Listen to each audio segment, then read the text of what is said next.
Hello, this is Alex Birkett, and you're listening to the Long Game Podcast. In this episode, I'm talking to Bernard Huang. Bernard is the co-founder of Clearscope, an extremely popular content optimization tool. He also founded an SEO consultancy, Mushy Labs, and in his past played professional online poker, which during the episode will become apparent. Bernard has built and marketed Clearscope to the point where it's basically ubiquitous among the smartest content marketers and SEOs that I know. The tool is super amazing, and we use it with our clients. In this conversation, we're going to talk about poker strategy and systems and how these mental models can translate into business and SEO strategy and how they have for Bernard as he's built Clearscope. We also cover Bernard's process for learning new hard skills, such as sales and product growth, how he'd build a blog from scratch if he were to launch one today, and how to determine which clients or customers are the right fit for your business, and how to actually market to them once you know. This episode gives you a really good glimpse at how Bernard thinks about business, mental models, systems over kind of individual actions, and content marketing and SEO in general. And because of that, you're going to love it. Now, the first few minutes, we talk poker. I have a little poker game coming up with Bernard in a couple weeks, so I'm a little nervous, so I asked him his tips. It gets a little in the weeds here, so it's going to be super interesting to a select few people. Bill King. But past that, you're going to find tons of applicable lessons, even outside of the world of gaming. So without further ado, here is my conversation with Bernard Huang.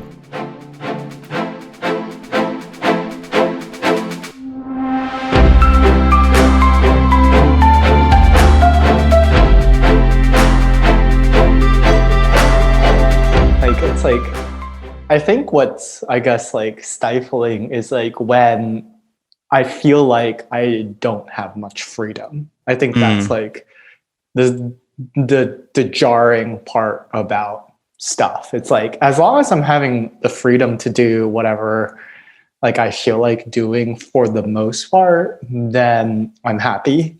And I think recently a lot of that is just sort of resting, sleeping, traveling, that sort of deal. But I don't know. Life is complicated, right? Yeah. So it's more so we can just jump in. We don't have to start the podcast in any delineated clear way. So yeah. I'll just have it recording and we can kind of pick the point at which it makes most sense. But this is an interesting topic. You mentioned it's when it's you feel kind of constrained, when you feel a lack of freedom. So is that you're an entrepreneur. I feel like I've only known you as an entrepreneur. Is that why you picked that path, or how did that does that play into it? Yeah, I suppose that's part of it, but I think that the other part of it that excites me about entrepreneurship is this it's sort of this meta, in that it's very rewarding for me to be able to make a bet on something. This ties into why I enjoy poker and fighting games, actually, to a certain degree, is that I get so much thrill from making a bet on an idea, a concept, something, and walking away from that bet being right, because the mode of thinking that I was in was correct. And I think that alongside this desire to forge my own path and do whatever I want, then culminates into more of a path finder type personality than, say, some people would make the analogy a bricklayer, is that somebody went and found the path, and then you need people to then go and build the road to the destination. So I find that that's what exhilarates me deep down inside, which is why I end up, at least in the past, starting a lot of things and being rather poor at following through, because I suffer from that shiny object syndrome. I'm oh, but there's a shiny object over there, and I drop this shiny object to chase after another shiny object, and sometimes a lot of the times without the follow through, the things don't go anywhere. That's awesome. I have a ton of questions to follow that up. But first, did you say fighting games or fighting games? Yeah. Like Street Fighter, Super Smash. Okay, cool. I just wanted clarification there. So you mentioned betting in relation to poker and fighting games, and then betting in relation to the business context. Do you think those are the same style of bet? Because in my experience, it's like business, you almost need like this weird irrational conviction, whereas in games, you need maybe like a more objective mindset to pull yourself away and be able to drop things. Do you see any delineation there or difference, or how do you look at that? Yeah, I think that's a great point. I think in games, which is why a lot of people find comfort in games, is that the rules and the system of the game are fairly constraining in that there's only a finite amount of possibilities that you can do because that's just like the rules of the game.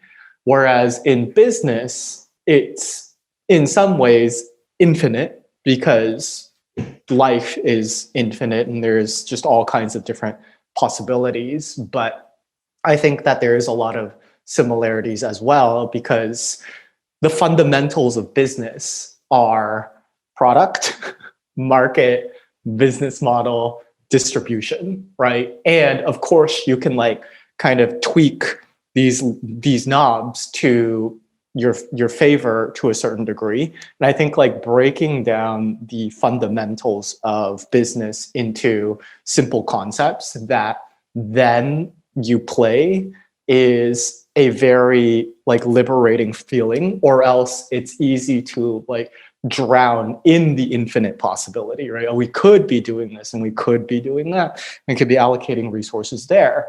And it's oftentimes paralyzing because you might go, well, there's all of these things. How do I choose like what is the right one? And then you start boiling it down to say, okay, well, customer acquisition costs have to be lower than lifetime value, or else, right, the business doesn't work. And then you can go, okay, well, what are the channels where we can like test to see, what customer acquisition costs are, and similarly, like how those customers, what are their lifetime values in association with the channel of distribution. So I think that breaking it down and making it into a system is probably one of my biggest takeaways actually from poker. I talk about it from time to time, but the gist of poker is that people are not losing poker players. People employ losing systems in poker. And that is like fundamentally how you improve at poker. Or now you could then extrapolate that and say at anything. Right? When you say systems in poker, and I ask this because we're going to play poker in 2 weeks and I'm probably going to get crushed. Does that mean you have simple guiding heuristics, or am I like taking that word to mean something different? Like I know, like this is going to sound so dumb because I don't even know the terminology, but like where you are on the table, you're like either like offensive or defensive position, right? And you're going to like basically make the first bet in relation to that first position. And that's like basically a heuristic as part of a system. Is that what you mean? Or do you have like, what does a system mean in a poker context? Yes. So a poker context in terms of a system is playing what poker players would call hand ranges. So you can imagine in a very simplistic model that if you're playing no limit Texas Hold'em, which is commonly what people associate poker with, you get dealt 2 cards. And when you look at pocket aces, you're like, wow, these are great, right? And when you get dealt 7-2 offsuit, people say, okay, you should probably get rid of that. So what then you could imagine is that in the position that you're in, which rotates based on just the game, that when you're very early to act, right, as in the first person to act, that would be what people call under the gun. And if you're the first person to act, you basically have to tell the rest of the table that I have a strong hand without anybody else indicating their information. So typically what you do is you play tighter, right? And so you can imagine then under the gun, you should play less hands because you have less information about everybody else subsequently to you. Now, in a system, you would say, okay, well, if I'm going to play less hands, maybe I'm going to play the top 10% of hands under the gun. In which case, you can go through and say, okay, pocket aces, yes, part of the top 10% of hands. 7-2 offsuit, not part of the top 10% of hands. And so you would then throw in different hands based on their strength, based on the position that you're at, right? And so when then you're, say, losing as a player, you might say, study your game and say, oh, I opened under the gun, right? First position to act with 5-7 suited, except 5-7 suited is not that good of a hand, right? It looks kind of cool, and then you played it, right? And so that would then be analyzing the system and saying that, okay, I played a top 30% hand in a position that I should have only been playing a top 10% hand. So that's like level one, like system poker is get your own hand ranges down, right? And know that if you're on the dealer button, which is the last to act ever, I guess like pre-flop, the big blind is the last to act. But if you're on the button and it folds around to you, you should probably be opening top 60, 70% of your hands because you just get to act last all of the time. And that's like positional. And then you can take that model and then flip it and say, okay, if Alex here or Bernard here understands poker systems, then he understands that he'll be playing tighter hands under the gun, right? So if I see you and you open under the gun, then, and I'm on the button and I'm looking at 5-7 suited, I might like call you in that position because I am A, last to act, and then B, I understand the system that you're in. And then some flop comes out, and this is what people will call like the first 3 cards. And they'll say it has a texture associated with it. So a texture, there's a dry and a wet, right? A dry is like king 7-2. So it's dry in the sense that the top 10% of hands are very binary when they hit a king 7-2. You either have an ace king, a king queen, a king jack, or you don't. So you have a good hand or a bad hand, and that's a dry board. And then there's like a wet board, which is usually a jack 10, and then maybe another Broadway like queen. So if it's queen jack 10 and you're opening top 10% of your hands, well, ace king is good, queen jack is good, jack 10 is good, king queen is good, right? So it's very wet in that you probably connected with that board at some point. So based on those different like flop textures, right, and based on what percentage of hands I think you're opening, then I could have a fairly good like expectation of where you sit on that like board, and then I can play your range rather than trying to say, oh, I think Alex has ace king here. I'd be like, well, his hand probably hits his range like 60% of the time. So with 5-7, I'm not going to bother. Whereas on a king 7-2, I have mid pair. And unless you have ace king, king queen, and like there's 16 combinations of ace king and king queen, like possibility wise, and with one king out, there'd be 12 combinations. So you could already see like the math on the system is then like, okay, 24 hand combinations, ace king, king queen, hit this board. And that's about all that you could have. Whereas the rest of the hands in the top 10%, which there'd be like 136 of those, don't hit this. So I could say with a fair amount of confidence that I should call you down, if not try to bluff you on the flop on a king 7-2, because probability-wise, you probably didn't hit it.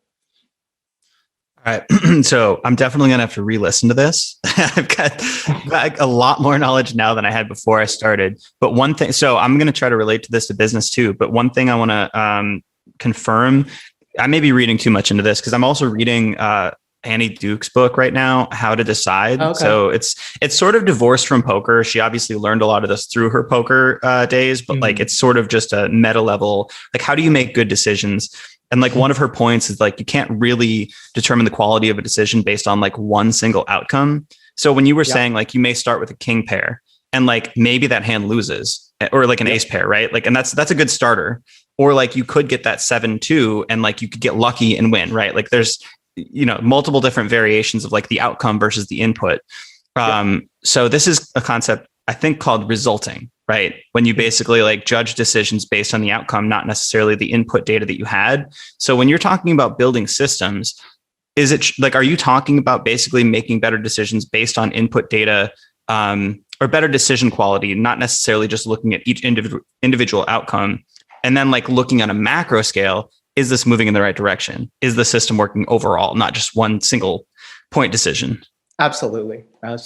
So it's like reevaluating the framework of thought that got you to the decision that ultimately could have been good or could have been bad, right? But really, it's reviewing the framework, the model that your brain went through to say, okay, right, I am going to invest $50,000 in Google AdWords, right? It's like, how did you come to that decision, right? And it's like, oh, well, we ran a test, right, with $5,000 and we got back out $10,000. And it's like, okay, right, that makes a lot of sense as to why you'd want to then double your bet in Google AdWords. But if you just arbitrarily said, okay, let's make a bet on $50,000 and see where it goes, maybe that's okay too, because you just raised $50 million, and that's the kind of like bet sizing that you want to play with.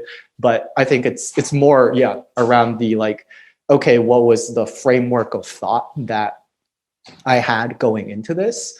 And is that a flawed framework of thought? Right. And basically challenging yourself on that continually, because there's so many, I think, like misconceptions that we as human beings are unconscious of, or perhaps conscious of, but don't want to change for whatever reason. And it's sort of just like, okay, is this thought that I have still relevant? And if that's guiding your decision process and it's not relevant or not working, then identifying that sooner gets you to your results faster. Yeah, so I can definitely see this in the context of business now. I'm thinking about it from my domains, like my day job and experimentation. That's kind of the lens that I look at these things through, because it's such a system. It's every test has the probability to win, the probability to lose, and the probability to detect whether it's a winner or a loser. But then like the thing you can control is like the analysis of the test, right? But then like the ideas that you're putting forth in the first place and how you're prioritizing those. Yep. So in my day job, that's something that I'm trying to hammer home now, is instead of just putting random ideas on the board all across the website, all across the landing pages, let's hone in and figure out like a decision-making framework for how we bring test ideas in the first place. And then there's a couple of criteria that you can gauge, like, how certain this feedback is, or how certain this data is, that makes it a little bit more confident of a test. So it could be something like a heuristic. That's something that maybe you've seen patterns of this. Maybe it's social proof. You've seen this on case studies before work, or maybe it's qualitative research, right? Like that's a pretty high trustworthy piece of evidence too. Like if you've seen this in the data, if you've seen somebody on a survey say they're frustrated about this, or it could be that a subject matter expert is like, oh, this is actually how we should do things. Like those are all various degrees of certainty, and you can bring those to the table when you prioritize test ideas. And I look at it the same way when I do content strategy, actually.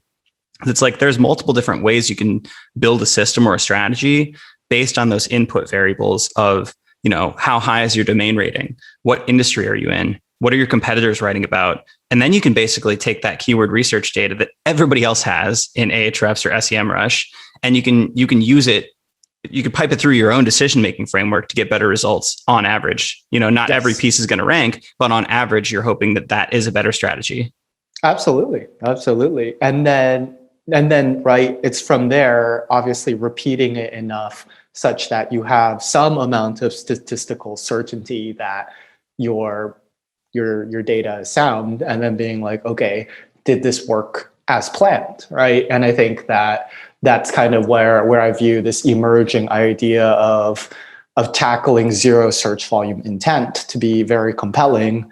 It's because we're seeing very low domain authority websites punch above their weight, right? Like ranking a lot higher for competitive queries that don't make that much sense unless you really scrutinize it. And it's like, oh, SEO is dead as like the title tag. And it's sort of this like perspective-based piece, and it does really well, or things to consider before doing X, and X having to be a very challenging sort of like subject matter, like training for a triathlon or starting a blog or starting your own business.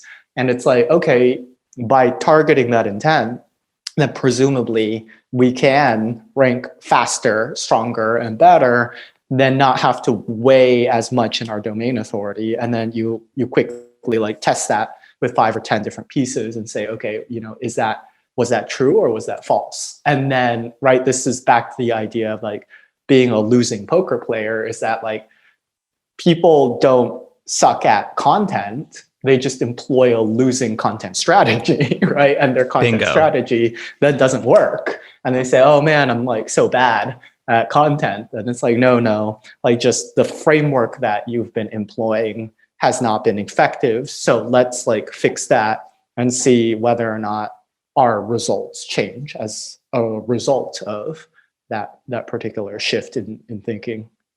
You're speaking my language. That's what I always say is content programs fail based on strategy. People always point to like, oh, the content quality is not there. The content promotion's not there. And it's like, those are pieces that could like proliferate from a content strategy. But if your core assumptions are wrong, that's where it all breaks down. And you know what I see all the time is like this idea of like losing one hand and determining, oh, I'm a bad poker player. It's like you write 5 blog posts and you determine, oh, content doesn't work for us. Right. It's like, it's a long game. There's you need enough at bats. You need enough iteration to see like, oh, okay, this actually doesn't work. So I feel like that's one of the biggest mistakes that I see is just giving up too soon and treating it like a very short-term channel or test. Absolutely. Yeah. I think that it's like anything else. It's like when I approach anything new, I'm just like, okay, I'm going to suck at this for a really long time. And that's part of the process. So just accepting that you're going to suck at whatever it is that you do for a fair amount of time before coming to then understanding the true essence of what you're doing is something that I think people who are skilled at learning have already just completely internalized. And I remember very distinctly when we were getting Clearscope off the ground, I, as the non-technical co-founder, was tasked with customer development and finding, new customers and talking to them. And it was like a rough many, many months of just getting rejected left and right. And one day after work, after being, I guess, told no, like a lot of times, I just like remember going back to my apartment. I was like, man, this fucking sucks. But then I was like, okay, well, like what about it like sucks, right? And it's like, okay, well, like doing sales sucks. And I was like, okay, but why does doing sales like suck? And then I'm like, okay, maybe it's because like I suck at sales. Maybe it's because I actually don't like doing sales. Or maybe it's because I'm not finding success at sales, which I think is different than sucking at sales, right? It's sort of like an outcome versus like a skill or something like that. And so I was like, okay, well, this is very irritating and I'm very frustrated, but I'm not going to just jump to the conclusion that I hate this because it's not working, right? I have to like kind of rule out this idea that I hate this because I'm not good at it first. So I just kept going. I was like, okay, well, the only way to really validate that is to continually rule that out and get good at sales. So I got good at sales. And then it turned out, I was like, okay, this isn't actually that bad. I think I hated it because I wasn't succeeding at it. And I also sucked at it. And so once I started like really doing it well and succeeding at it, I was like, oh, okay, yeah. No, like sales is fine. But I was in a miserable place because I just wasn't good at it. How did you get good at sales? Or was it simply a function of time and pressure? That's certainly, I think, what kept me going. However, I think that, and this is like finally what I understand what school is trying to do. I was really crappy at school, graduated with like a 2.7 GPA, barely got out. But what books and mentors and school, I believe, are trying to instill in you as a person is shortcuts in learning, right? It's like trying to say, hey, I, through experience, studying, whatever, have learned that you shouldn't put your fingers on a hot stove. And so don't do it, right? But I feel like this is where, in my opinion, school fails you, is that for not you, but like a lot of different personality types, is that they don't really do a good job hammering home like the why and like whatever, right? They're just like, no, like don't do that, period.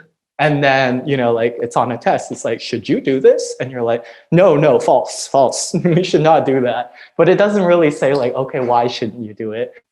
And so that's I think what you should do. What I like when I like go out now to like learn anything new, I go and I say, okay, like there are a crap ton of things that I know that I don't know about doing X. And the best way that I found for myself, and this is going to vary from person to person, is to go out and ask the people who are perceived to be the best at X that I can get a hold of and say, hey, I just want 15 to 30 minutes to get your eyes and ears on X, right? And as somebody who's been on the receiving end and somebody who's also been on the pitching end, there is a world of difference in the way that you ask that, right? It's like you can go in and be like, hey, Alex, I've been in SEO for the last 6 months and I've not been finding success. This is like the framework that I've like identified that people are talking about that I've been implementing. And for whatever reason, it's not working out. I have these different ideas about, like A, B, and C that I want to test. Could you spare 20 minutes to have a chat? And when you like see that sort of pitch, you're like, all right, like this person is worth talking to because they know my shit. And so, that's like what I do is like, I go, okay, for learning, I like then emailed a bunch of people and I was like, hey, how do you do sales? Right. And then I explained to them how I was approaching sales. I was like, okay, I'm identifying the right persona, the right type of company, doing this kind of segmentation. Then from a cold emailing perspective, I'm pulling their email from these sources, checking that those are valid emails with these different softwares, putting them into this like email sequencer. And then this is like my results. And people came back and they're like, yeah, like, wow, you should be teaching me how to do sales. And I was like, oh, okay, well then I guess we've like arrived at sort of the way to do that people are thinking about doing it. And so that's my opinion, is that for myself, I know that I learn a lot better through heuristics and experience and people. But I know some people who learn phenomenally through books or school or courses, right? And if that's your jam, it's like sort of go into those channels, understand what you're looking for in that particular time frame is to understand what you don't know about it, and then know that you're going to suck at doing whatever it is that you're going to do for a while before you can then make, I think, a accurate assessment about whether or not you actually like doing whatever it is that you were trying to learn or do. That's awesome. That's really similar to how I've approached things in life. And actually, there's this book now that I still haven't read, but it's one of those where the title, I think, just says it all. Who, not how. Right. So it's like, Okay. right, instead of figuring out how to do something, you think about, all right, who do I go to that's done this before? And Yeah. like maybe you learn from them, maybe you hire them, whatever it is, but you're thinking in terms of like the people that can help you with that problem. And that's something that I've always done just naturally because I'm like, well, it makes no sense to wade through all these books that I haven't validated. I don't know if I can trust. There's a big time sink. Who knows when I can just like tap somebody on the shoulder and then meet them for coffee or just get them over email and get that information firsthand. And then the second benefit of that is that you build a network, which is clearly important, especially if you're an entrepreneur, but for anybody. And you do so naturally. Like you don't have to go to networking events. You just kind of like one by one, like just have good, interesting conversations. And the other thing there too is like it depends on the space you're in. I found marketing, a lot of the blog posts out there are kind of bullshit. Like it's just like not a lot of information. It's like a lot of fluff, right? Yeah. It's filtered through, a writer doing research that was written by other writers who haven't done the thing that they're writing about. So you're oftentimes not getting like firsthand information.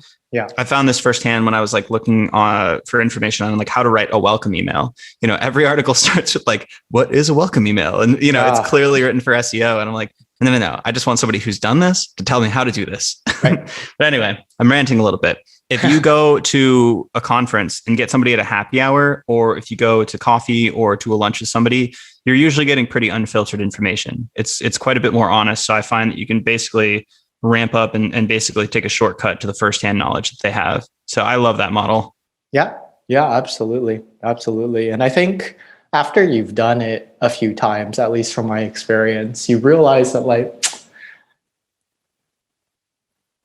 it's, well, A, not that scary, and B, there really isn't that much to why somebody is really successful or good at X, Y, or Z. It's usually that they either got really lucky, worked really hard, or a combination of both.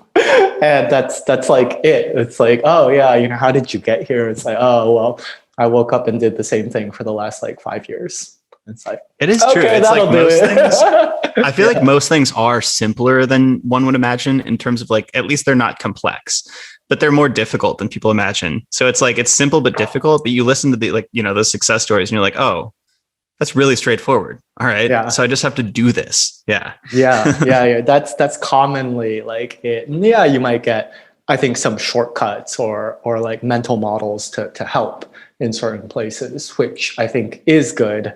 Yeah, I guess, okay, maybe when I was thinking about it in terms of like marketing and sales, and like marketing and sales for the most part, I think like you just kind of try things rapidly and kind of test ROI, and it's all more or less kind of similar in fundamentals. But I could imagine how, I don't know, something like creating art would be a drastically different like mental model shift that is different than, okay, like, I worked really hard and got really lucky, perhaps, but I can't say.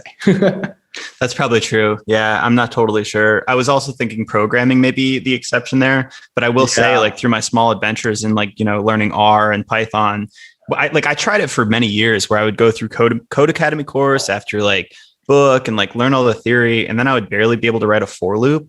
And then as soon as I just like stopped overthinking it, just started writing code and Googling shit. And then I got a code mentor, which is like the who, not how thing, who could basically look over my code and give me pointers as I was going along.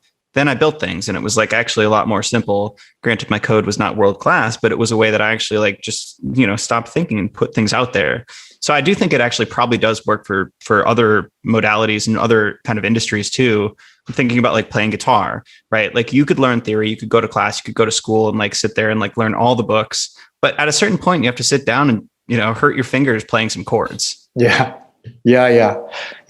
I sort of more or less does feel like, at least for myself, it's sort of like try it, then go find the who so that I have more like interesting things to talk about, and then go back and try it again. It like works really well for me because I think if you just go and find a mentor and you're like, hey, teach me guitar, then they'll be like, okay, well, show me what you got. And if you're like, well, I got nothing, then there's like not a very deep conversation to be had. Whereas if you try it and you're like, okay, I'm struggling with, this shifting or whatever, then it's like, they might be able to say, hey, you're thinking about it wrong, right? The way to think about it is rhythm, not tone, or something like that. I don't know, right? I don't know anything about guitar. So what does a day look like for you nowadays? Like what's a day in the life at Clearscope? A day in the life at Clearscope. Yeah, I would say that it has drastically changed for me recently because we are a very small team. We were 3 people all the way up until the end of last year, which a lot of people thought was pretty crazy, and definitely was pretty crazy because I was the sole account manager for thousands of users on top of doing demos, support requests, all that like good stuff. And so brought in somebody to help with customer success who has been phenomenal and amazing, got up to speed in the last like 6 months really well. And then we brought in our first customer ever at Clearscope to help us with marketing at Clearscope, which were basically my 2 work identities all the way up until, well, now. Nowadays, I spend, I guess, a lot more time thinking more about the intangibles of everything. I think that it's easy for me to get lost in the numbers, the ROI, the experimentation, whatever. But what's been interesting to see play out is that really a lot of it is not in the numbers, right? A lot of it is in the qualitative, I guess, is the way that people would associate it, is the anecdotal, right? And I'm really interested in understanding sort of why people enjoy Clearscope over a swarm of competitive tools that have like entered the market, and why we have such like overwhelmingly positive feedback in comparison to other tools on the market, as far as I can tell from like competitive intelligence. So I'm way more interested in like thinking through brand, and also just understanding that it's everything sort of like a butterfly effect, which is weird to say, like coming from somebody who was really deep in experimentation, A/B testing, right? Statistical significance. It's sort of just like, oh, well, how does somebody like feel about this? And, why is like Lexus, why do people pay, a ton more money for a Lexus in comparison to a Toyota, right? It's functionally the same to get you from point A to point B, except people feel better when they're driving a Lexus to work or whatever, right? And so these days, I guess I'm like syncing with the team a lot more, trying to like kind of dial in on the intangibles of what we as a brand can do, which is probably the wildest swing away from like, segmentations and data and like whatever. But I think it is really important to be like asking ourselves these questions, especially because what we've seen is that competitor tools are coming in and they're saying, oh, we're like Clearscope, but cheaper. And also we do X, Y, and Z. Right. So people will then come to us and be like, oh, well, I checked out so-and-so and they're cheaper and they do Z. We care about Z or whatever. And then, I'll be doing a demo or kickoff call, because I still keep my hands in those, like from time to time, kickoff calls all the time. And I'm just like, okay, like, do we actually care about Z?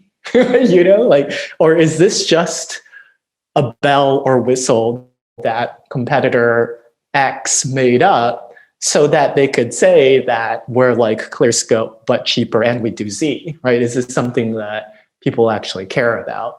And most recently, there's like a lot of buzz about GPT-3, natural language generation. And everyone's kind of jumping on this like train of like, we will write content for you, whether that's entire sections of content, headings of content, questions of content. This is like copy.ai, conversion.ai, all that stuff. Yeah, but then SEO tools are taking their spin on that, like literally, and having content spinners pop up. And we're just like, okay, but is that actually what people want? Or is that cool? Or what people say that they want? Because as we've seen with just like the product category mature, people will come and be like, oh, we want X. And we'll be like, okay. And we will do X. And then later on, we'll like look at usage statistics. Be like, man, nobody uses X. Like people don't actually care about it. And then to a certain degree, this is what we found with like GPT-3 is like, A, it's actually not that good. And B, but B, itself. Like people are like, oh, copy.ai or conversion.ai, like, these are cool. And it's like, yeah, they are cool. So saying it is actually like important, but how much it contributes into like our platform doesn't seem to be that important. That's like what we found out recently. So we'll like say it on demo calls, be like, yeah, Clearscope uses GPT-3 to do some stuff.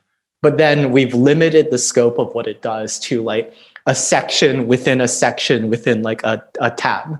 So it does very little, but people just wanted to hear that like, oh, Clearscope does use GPT-3. And so it's weird. It's weird. Yeah, I will say, like, as soon as I saw some of these companies come out, some of which are run by friends, I had this idea. I'm like, all right, I've got this little pet project, a couple side projects. I've got the shiny object syndrome too. Of course. I'm like, all right, what if I just like spun up, I've got a couple affiliate sites. I could just type 3 or 4 sentences about a blog topic, put it through one of these GPT-3 systems, put it into Clearscope, plug in the keywords that it doesn't have, and then just scale the shit out of this, like, hundreds of blog posts. And it's kind of like a content farm, but I don't even have to hire freelancers. Right. Doesn't work. Not at all. Not even close. So that dream is definitely like years away, probably. Right. So the promise is there. I think like these tools could be interesting for like short form copy. Totally. Or maybe things that aren't specific, but I had, technical articles on kava. It's like this plant root thing. Yeah. You'd put it through and it was just full of bullshit information. And I'm like, you can't publish that. So anyway, I that's a little digression in terms of like the efficacy of some of these things. But the question that I actually wanted to ask is like that you're doing all this branding stuff and this high level research and kind of thinking about how you guys differentiate. What answers have you come up with? Yeah, it's a good question. The answers that we've come up with have been more questions, but some answers. So let's say, okay, right, if there's all this stuff and there's a lot of hype around content, there has been a lot of hype around content optimization. We have gotten, as most content optimization tools have, lots of customers. But, right, that's like saying, I think crypto is a good example in this particular case. That's like saying that, we just bought Bitcoin like a few months ago and it's done well. It's like, yeah, if you were in content optimization, you would have done well. But what we're thinking then is not the speculator who just buys Bitcoin, but who are our true fans, right? Who 5 years from now will still be holding Bitcoin? Is the question that we're asking ourselves now, right? It's like, okay, we have lots of businesses that, in my opinion, should likely not be optimizing content using a content optimizer. Like a good example would be like a small local business, right? Like a local plumber. I might go, oh, cool. Everyone's talking about content optimization. Then I'm going to use Clearscope to rank for plumber in Austin. And we would say, well, it's not going to help, but it's not really going to help because you don't rank for plumber in Austin by optimizing text on your page. You rank for it with local citations, nice reviews, all that good stuff. But there's a lot of those people, right, that are coming in and buying content optimization tools. And I think that what we've done well is we've tried our best to deter all the bad fits, right? Somebody comes in and they're like, Bernard, I want to buy Clearscope. And then, right, we'll go with the plumber example. I'll be like, but you're a local plumber, like local SEO and content optimization overlap maybe like 5 to 10% at best. Local SEO is generally citations, blah, blah, blah, blah, blah, right? And then if they ultimately decide to buy, that's fine, because I feel like I did kind of go out of my way to say, hey, I don't think you're the best fit for our product. And so after they cancel, when they cancel, if they cancel, then somebody might go and say, hey, Bob, you tried Clearscope, like, how was it? And you can imagine that reaction that somebody has from the initial expectation setting, they might be like, oh yeah, like it was great. You know, we talked with the Clearscope team. They said it wasn't a great fit. I tried it, and yeah, lo and behold, it was not a great fit. But I think it could work really well for, you know, X, Y, or Z. Whereas you can imagine from another tool's perspective, if they just came in and like double your traffic in 3 months guaranteed, and Bob the plumber is like, okay, I'm going to do it. And then they go in with wrong expectations and they buy the product. And then somebody asks that Bob right now, like down the line, oh, how was your experience with that tool? And Bob be like, oh man, it freaking sucks, right? They said it was going to do X, Y, or Z. It just did not work at all. And you can see how that's a wildly different customer sentiment just from an expectation like setting perspective. So that was a long-winded way of saying, right, really trying to understand who our customer is and who our customer is not, right? And people who are not our true customers, when they have feedback, when they come in and they just say, I want to sign up, we're not going to say, no, you cannot sign up. We're going to say, look, we don't think it's the best fit. And then we have to be wary to say, okay, those same bases of customers who are actually not going to be our true customers 5 years from now, they're going to have feedback. They're going to be like, Bernard, we want the content to write itself. And then we have to look at that and say, well, no, I don't think you're like our true customer, right? You're here because of the hype. I have to wade through that noise and say, no, that's not right, right? Like the true customer is this like content strategist. And content strategists, like you have, you know, like a taste of that, is they're not going to say, yeah, I want the content to write itself. They're going to say, okay, how can I like be more effective at choosing the right like angle to position my content? How can I bring in, you know, the right structure and the right points? They're not saying, yeah, I want the content to write itself. So that's like one of the biggest questions with sort of the answer is that like, okay, we believe that content strategists are our true customer. And, you know, a content strategist can be an SEO that overlaps. It can be a content marketer that overlaps, and it can be a writer and that overlaps as well. And we say, okay, pure SEOs are not our customer because they're always trying to game the system. They're the ones thinking, oh, it would be cool if content could write itself, because then I could spin up 5 different affiliate websites with like barely little work. And we're like, yeah, but that's not going to work in the long haul. So I love that. You're essentially looking for the Clearscope hodlers. And that's via like a process of elimination of sorts or exclusion, which I think a lot of people don't think about when they think about target audience. And it shows because you see these headlines that are like email marketing for everyone. It's like, nah, is it really? But yeah, like the thing about target audiences is you do have to learn how to say no. And it's difficult when there's a short-term gain in front of you, which is like, for our agency, we've been really critical about that because we have day jobs and we can't have bad clients. Like that's just like a time suck that's going to take us away from our own, you know, kind of lives and also those of like our other clients that we want to like crush it for. Yeah. So we've come up with little rules, and, you know, some of them are industry based or like, you know, what demographic or like firmographic data there are for clients. You know, so like they've got to be of a certain size, their traffic has to be this level, all that stuff. But we also have qualitative things on calls where once we hear them, we're like, do we want this client? And those are the things that I kind of alluded to before, which is like when they look at it too much like a immediate test or like short-term performance channel, such as paid, or if they want to just dive in and have us write a bunch of content and they have no strategy in place and they're not willing to pay for strategy. I'm like, well, in those cases, we break amicably and say, actually, you should hire these freelancers. Here's a list of them. We're probably not right for you. You'll save a bunch of money, by the way, too, because we're using these freelancers anyway. But It's like it's almost confidence. Like you have to realize that like there's going to be more clients. This one's not right for you. And by saying no, it hurts in the short term because you might not make that, X amount of money, but in the long term, it's going to be good for you, which is all to say, the podcast name, you got to play the long game. You got to play the long game. I totally. Yeah. And I think that we do have the benefit of not being venture backed and being profitable and small and happy as a team. And honestly, right, that's like we get a lot of downward pressure because people come in and they're like, wow, I hear amazing things about Clearscope, but it's simply out of my budget. And, we are the most expensive tool within content optimization. But the flip side, you can imagine, is that we say offer a lower tier plan. And I'm not saying this is completely out of the question, but I'm saying that this is the flip side.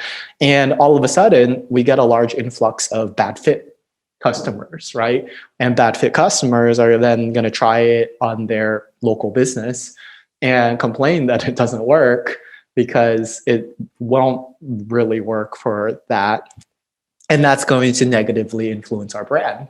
So we look then at this $170 starter tier that we have and say, this is great because it disqualifies a bunch of really bad fits that are going to eat customer support time, my time training them, all this overhead and mental well-being.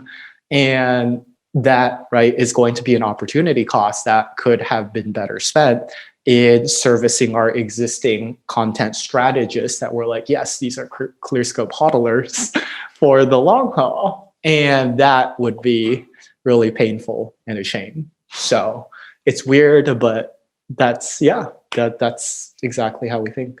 The point you had on, so it is a time suck dealing with some of this stuff, but you had a point on how it also influences mental well-being, which I think is an underrated point. It's like, you've only got so many hours in a day. You've got so many years, you're working on this thing. We have a principle at Omniscient. It's called, this should be fun. So if at any point we're hating our lives and hating what we do, we're like, well, why are we doing this? And I think that bad clients and bad fit customers can insidiously make that creep up into your life. And it's just much more fun to work with awesome clients who also like you and tell everybody. And it's just like this win-win situation. So I don't know. I felt like that was a good point. And is that something that because you have an agency or you built an agency before Clearscope, do you think you took that lesson from actually having to deal with clients on a very high touch level, or how did you pull this lesson into Clearscope? Yeah, I think that honestly, a lot of that has to do with my co-founder's clarity on what Clearscope is and what we like and what we don't like. And I guess in terms of frameworks, an interesting framework to sit down and think about has been Myers-Briggs. I don't know if you know Myers-Briggs, but Myers-Briggs, he would be considered the mastermind or an INTJ, which is introverted, intuitive thinking and judging. The flip side of those letters would be extroverted, sensing, feeling, and perceiving. So I am a extroverted, sensing, thinking, and perceiving. So we basically overlap on the T, but for, at least the framework model, we're then completely different on all of the other things. And as somebody who struggles with shiny object syndrome, I have a hard time sussing out what is good and what is bad, because I can see that could be good. And, a very early example would be that some people a lot of people will ask us like, hey, we want domain authority in like the competitor review in a Clearscope report. And go up to my co-founder and be like, hey, people want domain authority. And then I'm like, I mean, I could see why people want domain authority. That makes sense. And then he'd be like, no, we're not doing domain authority. I'm gonna be like, all right, we're not doing domain authority. I'm like, right back to, our customers who have been asking for it. We're not doing domain authority. And then they're like, and I'll be like, okay, well, like, why aren't we doing domain authority? It's like, domain authority is bunk. It's a metric that, tools have made up that isn't even properly sanctioned by Google. So what we want people to trust is the quality of our recommendations. And I don't trust the domain authority, so I'm not gonna like give domain authority. Plus, domain authority is an SEO thing. And we want to make our tool very like friendly to writers, right? People, like a writer looks at domain authority and they get perhaps anxious. And they're like, okay, like what does that mean? So we just never included domain authority. And that was that. So that's a long-winded way of saying when we got started with our agency, I was the non-technical guy. So I went out and wined and dined people and made the sales. And he was the product of consulting. I mean, yeah, we would sit down and strategize on client work stuff. But ultimately, he would be the one who created the 50 to 100 page deliverable because we like scrutinize technical SEO for large websites. You can imagine DoorDash has hundreds of thousands of pages. And that's also where we made our margins, because if we could go in and incrementally improve each page by 10% by making a change that affects the entire template of pages, then that's a lot of pages and a lot of revenue for the customer. So we could charge 6 figures easily, and it would be like a drop in the bucket for a lot of these clients. And so from the very early days, though, he has like had the clarity to say, hey, we do SEO for large websites, right? Like that's it, because large websites value SEO more, they tend to. And I think that he just has a lot of clarity behind like what he believes is best for the company because of its like a focus and other intangible things. And I just trust his like gut and his instinct. And a lot of this comes back down to like the intangibles, right? I think that you could sit down and A/B test the color of a button, or you could kind of like gut intuition and say like, maybe there shouldn't be a button in the first place. There should be something else. And I think that he's just like really good at that. Whereas I struggle a lot more with that, which is why back to the Myers-Briggs like framework, I think we work together really well because he brings a lot of like synthesis and opinion and gut feel to the table, whereas I bring more like heuristics and experiential stuff, which is the difference between in the Myers-Briggs framework and intuitive and like a sensing. A sensing is like, oh, what's the data say? What's my experience like?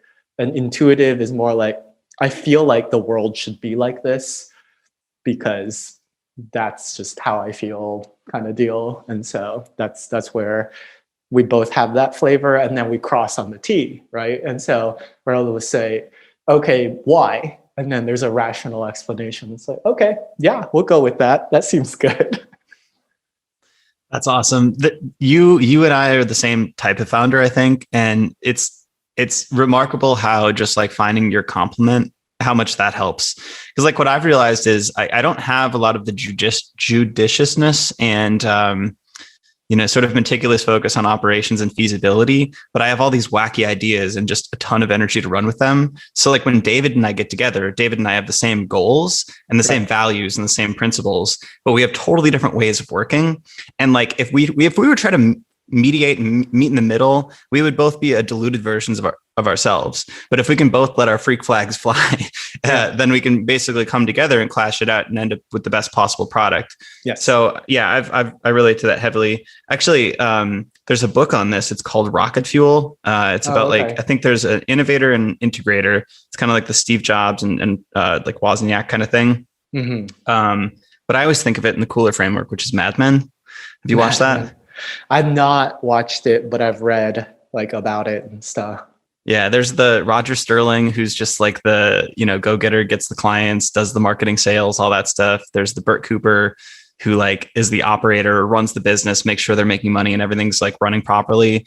And then Don Draper, who's like the creative genius and just cares so much about the work that he sometimes forgets everything else. Yeah. And I feel like that is just like the ultimate for like an agency or even like a high touch, B2B business. Oh, totally. Totally. I feel like my co-founder is like the Don Draper. He just comes up with stuff that is honestly like just completely sometimes out of the blue, but a lot of the times like just like, yeah, that is like perfect. It's like for the longest time we struggled with this idea of like when in Clearscope you improve your content quality, for those of you that don't know, and you go from like a C+ to a B-.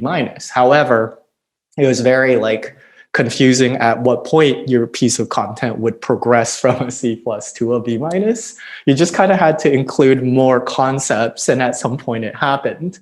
And competitive tools would just say, oh, like use 3 more of these and you will progress. And people were giving us feedback like, hey, I want that to see that in Clearscope. And we just sat on that for like the longest time. So, oh, should it be a progress bar? But like a progress bar doesn't feel that great. And then one day you'd be like, oh, wouldn't it be great if it's just like surrounded the content grid and like filled up? And I was like, oh yeah, that would be perfect. And then, we did it and feel really good about it. But there's all of these like little tiny things that it's just like this idea of, okay, like he'll like analyze something from 360 degrees and then some, right? It's like, okay, what does the customer want? Like, what do they say they want? What do they actually want? What if we just removed it, right? It's like, then they wouldn't be asking questions about it. Like, it's like, oh yeah, right. Or like, what if we just did it like this? And I'm like, oh, that's crazy, but maybe not. I don't know. How do you guys, so you have customer requests, you have your own vision, and then you have Google too, because you're operating on, you're dependent on like how they rank things. Yeah. How do you keep ahead of trends in terms of like how Google is like determining what ranks and what content, sees the light of day? Yeah. Honestly, we have a pretty strong guiding framework of what we believe Google is striving towards. Mm-hmm. Which ultimately, right, Google keeps saying it. It's like, oh, we're just trying to help the user find what they need. So it's like, okay, let's take that, right? Help the user find what they need. And then that then guides our product decisions, right? Is domain authority going to help the user find what they need? It's like, well, I mean, in this current like model and framework, it obviously plays a role, but in a farther future framework, maybe not at all, right? It's like domain authority is just, it doesn't mean that that's what's going to help the user find what they need. It's still a signal that this is likely to help the user find what they need, but not completely the like end path. So we sort of evaluate every decision on this internal guiding principle that Google keeps repeating.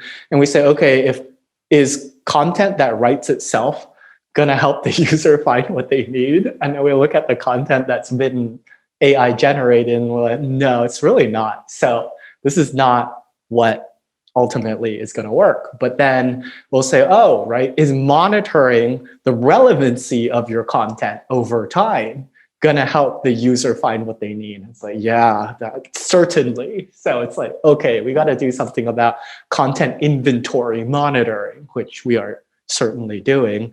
But then, we'll throw out everything else there. People will then like come in and say, okay, can I do this? And can I do that? And oftentimes, right, in entrepreneurship, you'll hear the saying, the customer is always right. And it's like, not really, not at all. But you do need to make the customer feel heard and feel like they are right. So that is back to the intangibles of the brand. And so we'll always make the customer feel like their statements are heard and feel like they're, we're listening. But when push comes to shove, we will say explicitly to some customers that our philosophy is this, and their suggestion or their point just doesn't seem to jive with what we believe, and maybe we shouldn't be customers, or they shouldn't be customers of ours, right? Like a recent example that comes to mind is somebody's like, Bernard, we want Clearscope to help with meta descriptions. I have a pretty strong viewpoint on this from heuristics, anecdotal data, but there was literally this time in like Google Webmaster Tools where they had HTML improvements as a tab, and they had missing meta description as one of the HTML improvements. And one day it was gone, like from HTML, like missing meta description. Google just no longer considered that like a problem. And when you inspect Wikipedia, they don't even provide a meta description because they're just like, okay, well, Google's going to figure it out from the body of content on your page. And so then I'm like, this is, duh, like that's just what happened. So they'll go, okay, Bernard, like, well, I see meta description recommendations. And I say like, well, I believe that when you optimize the body of content using Clearscope, you're optimizing your meta description. Like it's just happening automatically. And they're like, I disagree. And I'm like, okay, well, I disagree with you. And if that's how it goes, then maybe, you should look for a tool that gives you recommendations on meta descriptions. And then, it's awkward, but it's like we're thinking about the long game. And it's like, if you're thinking about it like that, and we're thinking about it like this, then maybe it's not going to work. Yeah, that makes sense. So given all of this understanding and kind of like the heuristics of Google's long-term game, plus kind of the data you've seen as Clearscope's founder and as an agency founder, if you were to start a blog today, how would you go about it? How would you think about that process? Yeah, honestly, if I've learned anything about anything, it would be, you say start a blog in a fairly generic sense. I'm going to answer from scratch. Start a blog in a generic sense. I would just write about stuff that I personally care about. At the end of the day, why most projects, businesses, blogs fail is because the person loses interest in whatever it is that they're doing, right? And so I would optimize for consistency and longevity and understand that if I kept doing this because I really enjoyed doing this for the next 5 years, that, my content's probably going to rank for whatever it is that I'm writing about for the long game, right? It's all about the long game. It's like, okay, if we're going to now narrow it down and make it more, I guess, like ROI driven and actionable and say, okay, I want to start a blog with the purposes of ranking content in SEO to make affiliate money or something like that, then I would say, okay, well, let's study the emerging industries, like agnostic of my own passion, right? So it'd be like, okay, AI is taking off, and crypto or non-fungible tokens are taking off. So maybe that's a sector, right? So I do a lot of analysis on like Google Trends, figure out like what's trending, what's niche, and then say, okay, well, how big is that like market likely to be in the future? Therefore, search volume will obviously grow in that area because those are going to be the things that I think you could quickly capitalize on without much domain authority or even subject matter expertise because they're so green. And that's how I would like approach building a blog to make money in a short period of time. That's cool. I'll just add, there's a couple of resources for the latter in terms of like finding those trends. There's like Google Trends, obviously. And then Brian Dean has this tool, Exploding Topics, I believe. Yeah, Exploding Topics. And then there's a newsletter from The Hustle called trends.co. So I think they do a lot with search volume as well, but generally speaking, they just try to find like emerging trends in terms of like businesses. Yeah. So if that's the route somebody would want to go, there's a bunch of resources out there. But to your point on the first one, in terms of like finding something you're actually interested in, I will say that we found kava. It's like this emerging trend. There's kava bars. There's one here in Austin. Of course, yeah, I've had some. So we're like, all right, we can jump on this. There's not a lot of content in the space. And we did. We wrote like 10 blog posts. They all ranked. We're ranking for what is kava and kava bars and all this stuff. And we got bored.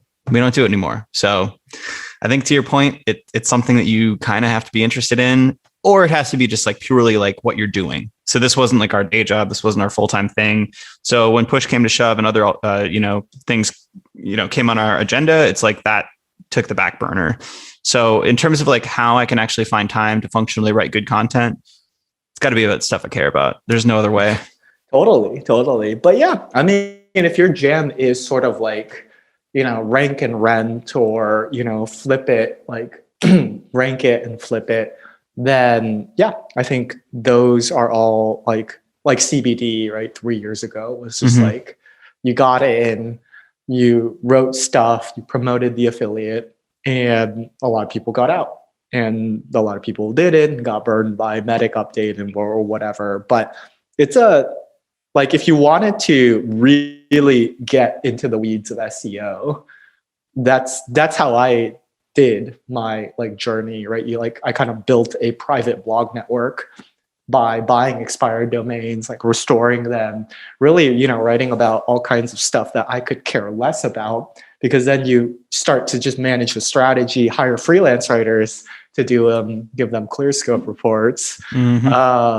And that in of itself is like an interesting exercise, and I can get excited about that. But I think nowadays that would be hard for me to get excited about. It's going to be hard to get excited about. I also think it's getting harder and harder to make that a smashing success, because I think that with Google's kind of like long game goals of like creating the best possible search experience and surfacing the best content, it's going to be harder and harder to do that if you're not truly an expert. But also like on the receiving end, like, I don't know about you, or most people, I can tell when somebody knows what they're talking about. Like when you read a post, especially on like a fitness blog is the best example. Yeah. When it's like some healthline.com BS, and when it's like somebody who actually has done the research and like has, hit the gym and all this stuff. And like, I'm going to follow the latter. And granted, the former may rank for a little bit, but I just feel like as a business, like if you're really in it for the long game and not doing this like repeatedly, if this is your one blog, I just feel like that's the way it kind of has to go. Like it has to come from that authority. I agree. And that's where, again, back to your question, if you were to start a blog, that's why I'm like, yeah, you gotta be passionate about it. You gotta be in it for the long haul, because I see a future algorithm. I don't know how far down the line, but that basically is so good at figuring out what's suspicious and what's not. Right? I'm sure people listening here have Googled best blah and been presented with pages of junk that like maybe you're aware of, or maybe you're not like consciously aware of. You're like, this is like pros, cons, like this stock images, like this is junk. It's like, yeah, I think that stuff's just gonna die like some point in the future. And the person holding the whatever they're reviewing, look at that and be like, yeah, that person like actually bought that or got a copy of that and read it and reviewed it. And, like Amazon's struggling with fake reviews and whatever, but people are going to figure out like what's signal and what's noise. And then, in 5 years, if you wanted to game the system, which is sort of like, identifying the newest, hottest trend, and sort of, it's like kind of gaming the system, that stuff, those loopholes are shortening in cycle. And so when we think about SEO at Clearscope for ourselves, we think, okay, like how are we going to provide unique perspectives on things happening in content and SEO that we find interesting? And perhaps that doesn't get that much search volume right now. But if it's a unique perspective that comes true, then it will rank. Right? And you're like you're positioned in front of that wave too. So you just have like that first mover advantage. And then you've got like all these terms that everybody else is going to be competing for. Yes. So that's a brilliant move. But on the point of like like the best blank and affiliate model. I also feel like conversion rates differ depending on like who is telling you that information too. It's like I've searched for all those things, and like sometimes I just want a quick answer, and like whatever, I'll use that to like surface the top 3 or 4 that I see. But think about it if that's coming from somebody who you already follow, like an Oprah or Tim Ferriss or Joe Rogan. It's like you've already built the trust. You listen to their podcast or whatever. And when Tim Ferriss recommends you his fucking cricket protein or Joe Rogan recommends you like his sauna or whatever, you're like, okay, they do that. Like that is their brand. So like I'm going to inherently trust what they're hawking right now, Totally. And so I do honestly think influencer marketing, a lot of people are going to call it all kinds of different stuff, but I think influencer marketing is the future to a certain degree, right? It's like that. Obviously search is still very relevant and changing, but you buy from the people that you trust and respect. And whether that's a Tim Ferriss who has a large audience, or your friend who texts you, or your mom, right, in this like private message, like, hey, check this out. That's where purchasing decisions are happening, right? 5 years ago, you might have gone to wired.com or techcrunch.com and read, the front page because you wanted more stuff, more like news in your life. I feel like we're in an era where people just don't do that, right? They'll go to a piece of content within a publication because their very close friend, community they subscribe to, influencer, linked them to that specific article. And so I do feel like when we talk about, I guess, like growth hacking, I think the era of growth hacking and crappy-ish products are dying, right? Because people don't recommend that, and like growth hacking is just like, like what is information flows too smoothly, and you hear, oh, product-led growth. It's like, isn't that just a fancy way of saying like your product doesn't suck? Like people actually. Thank you for saying that. Yeah, that's a term that is just like it hasn't bothered me per se because it is a good practice, but it's like what. And the companies who are saying they're product-led growth are never ones with good products. That's something that I've noticed too. So yeah, little pet peeve there. Yeah. And it's like, oh, I don't know, like, influencer marketing. It's just like, I guess you could just say it's just word of mouth, right? It's like, obviously you could sponsor some stuff, and we've done it, but it's only from people who were already like talking about Clearscope to begin with. And we're like, oh, yeah, why don't we pay you some money to like talk about it some more? Cool. I got to wind down pretty soon. I'm going to try to hit this jiu-jitsu class. Nice. We were talking about all this like new stuff and like how you got to like suck at it, which like there's not a worse thing to suck at than something like jiu-jitsu, I feel like. So this will be intense. But one more question that's related to what we were just talking about with influencers and blogs and authority. Do you have any go-to kind of favorite blogs, podcasts, influencers that you follow? It could be in the SEO and content space. It could be whatever. Take that as you will. Yeah, I would say that I'm not going to list anyone specifically, but just sort of give you a framework, which is that you should just identify the people that works for you, right? I feel like a lot of people ask this sort of like question, and I could name people in crypto, or I could name people in, SEO, but it's like, if you don't care about SEO and you don't care about crypto, it's not really going to matter. And I would say that Twitter as a general like channel, I'm actually like bullish on Twitter, because I feel like Twitter is seeing some sort of a resurgence of like popularity. Like people are more active on it.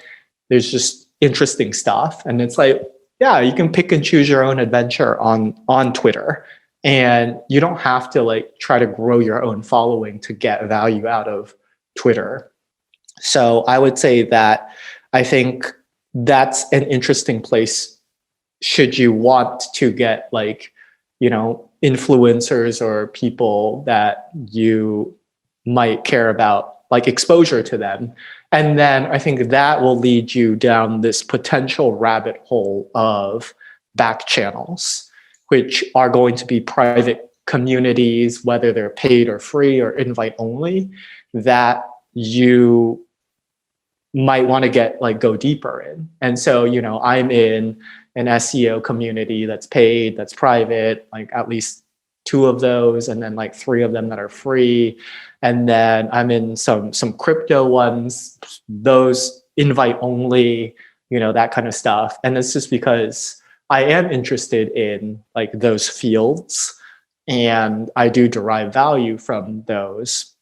But honestly, the best stuff is usually the stuff that you're never going to hear about. And you're only going to get like invite access, like stuff is like, those are going to be like the best ways to get your like fill of information. And I think that you only get to those when you're really passionate, engaging with the community and whatever it is that you're doing. And so I guess the best way to say it is that the cool back channels are the ones that you like never hear of. I love that. I'm bullish on Twitter too. That's really cool. So do you have any kind of last words, or like, do you want to point to places that somebody can find you online, like what your Twitter is? Obviously clearscope.com, right? .io. Yes. .io. Yeah. I mean, if you want to follow what I guess, at Clearscope is our Twitter, at Bernard J. Huang is my Twitter. Pretty responsive on it, but also be fairly, let's say, professional on Twitter. You're not going to see much action if you're looking for action, because it's sort of the problem with Twitter is that you could get canceled very quickly if you just said something slightly off.